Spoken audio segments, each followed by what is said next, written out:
As you can see, I'm at the lake, the Alabama lake, and now I think my family's tubing now and playing music on their boat, so there's some background noise for you.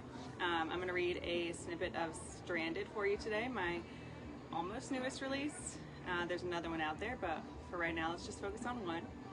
I'm going to try to read slower than I normally do. We'll see how it goes. All right, chapter 1 of Stranded. The party. I'm tired and I want to go to bed, Raelynn whined as her husband parked in front of their beach house in Cape Cod. Henry smirked as he turned to face her. I know, sweetheart, he replied as he placed his hand on her knee, but I thought you might like spending your 35th birthday at the beach. It is your favorite place, he added, earning a smile from her. His sweet, soft tone... His sweet tone softened her cranky exterior. You're right. Thank you, she conceded as she opened her door to walk into their home with her husband. Henry raced around the car to offer his arm to her. I'm still not sure why you insisted I wear this dress just to come to our beach house, she added as he guided her to the front door. The couple walked through the foyer in the complete darkness. Henry flipped on the light switch as they entered the dining living area. To Raylynn's surprise, the entire friend group appeared from every angle on the main floor, yelling, "Surprise!" Raelynn was speechless as she took in the sight of the crowd filling every inch of their home. Once the initial shock wore off, she grabbed a drink and started mingling with the crowd. Thank you so much for coming, Kate, Raelynn began making her rounds. I'm so honored you made time to be at my big night. Raelynn found herself mimicking her first greeting throughout the crowd until she reached her best friend, Sarah. I'm so glad you and Robert came, she exclaimed as she pulled her girlfriend into a bear hug. Sarah smiled as they released each other. Of course I'm here. It's not every day your best friend in the whole world turns 35. The pair got caught up in conversation until Raelynn found herself being pulled onto the dance floor by Henry. Learn to Love by W. Darling played overhead as Henry pulled Raelynn close into his arms, holding her tightly as they swayed to the music. He spun her out and pulled her back so he could hold her from behind and whispered, "What do you think of your party?" I'm not the biggest fan of surprises, but I am really enjoying this, she admitted as she swayed her hips from side to side. I can't believe you were able to keep it a secret with this many people involved, she added, revealing genuine shock within her tone. A slight chuckle escaped his lips. Grand gestures have always been my thing, he shared before leaning close to her ear to whisper. Right now, though, I wish it was just the two of us here tonight. Raelynn turned herself in her arms so she could face him as the song continued. All right, are we good? I don't know. The connection's weird. I don't know if you are where I am, so I'm just going to go ahead and continue.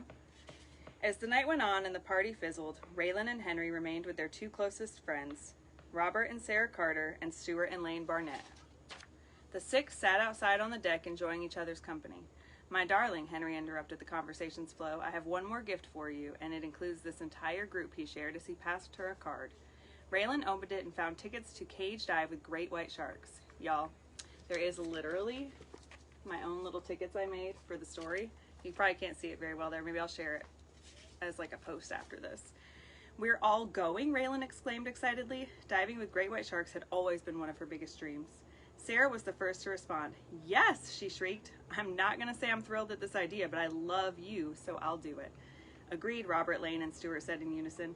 Raelynn stood and gave all of her friends hugs before ending at Henry. This is the best birthday ever. She wrapped her arms around his neck and kissed him, earning pretend gag noises from their friends.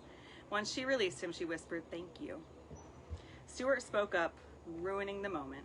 You all should make sure your affairs are in order before we go on this trip, just in case, earning him a slap on the arm from Lane.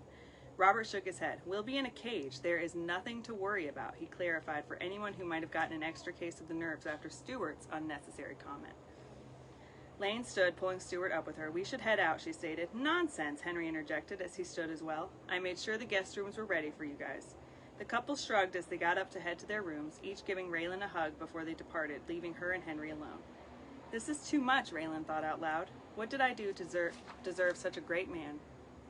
Henry sat back down and draped his arm across her shoulders. You're a good woman. That's all you needed to do. Are you ready for bed, he asked as he finished his drink. She nodded and got up with him to head to their room. As Raelynn fell asleep, she thought back to the first night she'd met Henry. Raelynn made her way to the wine tasting she had read about in the paper. Once she reached it, she paid the cover charge and began walking to the tables to find something she might like to drink. She passed by the white wines with ease as she made her way to the reds. It's more music. There's always background noise, guys. I'm sorry. She sipped some Merlot and skipped the tables filled with Cabernet Sauvignon. She looked around at the signs to find her favorite, Pinot Noir. Once she located it, she made her way over and sipped some delicious wines from the Napa Valley. Her attention was quickly taken by a table from the Adirondacks called Four Fields. She made her way over to the crowded table and picked up a sample. She didn't notice when the older gentleman running the stand had begun to look at her. She took a sip and immediately enjoyed the fruitful flavor this wine had versus the others at this tasting. The man walked over to where she was standing. "Do you like our modest Pinot?" he asked Raelynn. Raelynn smiled in return.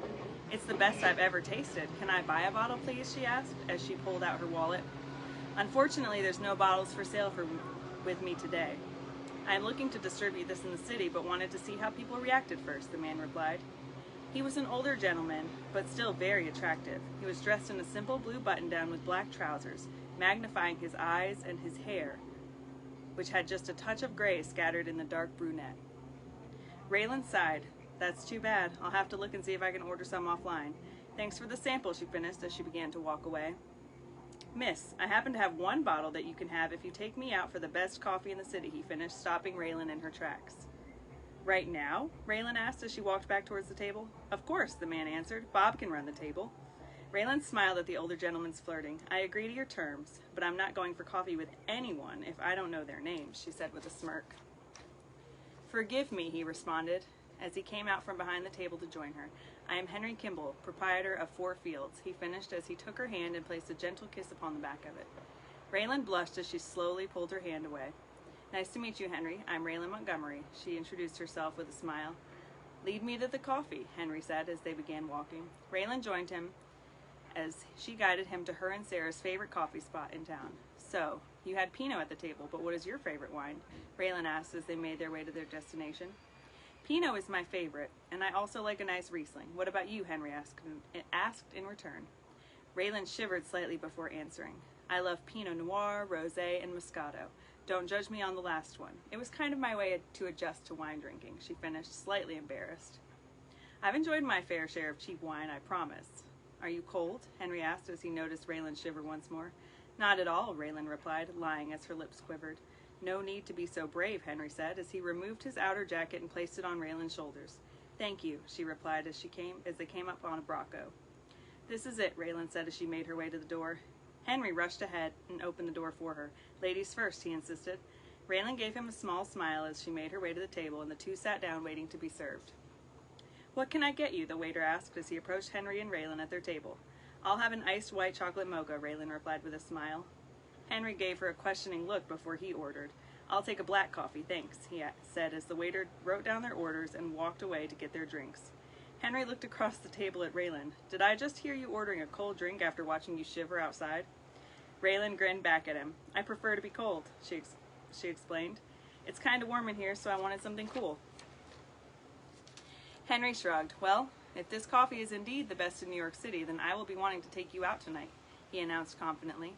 Raelynn sat back a little shocked. "Where would you be taking me? And shouldn't you be on your way back upstate?" she asked, still taken aback by his bold statement. The waiter returned before Henry could answer and placed their drinks down and quickly walked away. "I'll answer your query after I taste this coffee," Henry responded with a sly grin as he picked up his coffee to take a sip.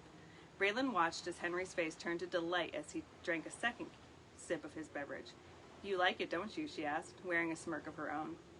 Henry nodded as he spoke again. "I will be in town for 2 weeks doing different tastings around the city, and I'd like to take you to the Museum of Natural History to visit the planetarium," he offered confidently. Raelynn smiled in return, suddenly a bit nervous when she realized the age difference between them. But she shook off those thoughts. Why not?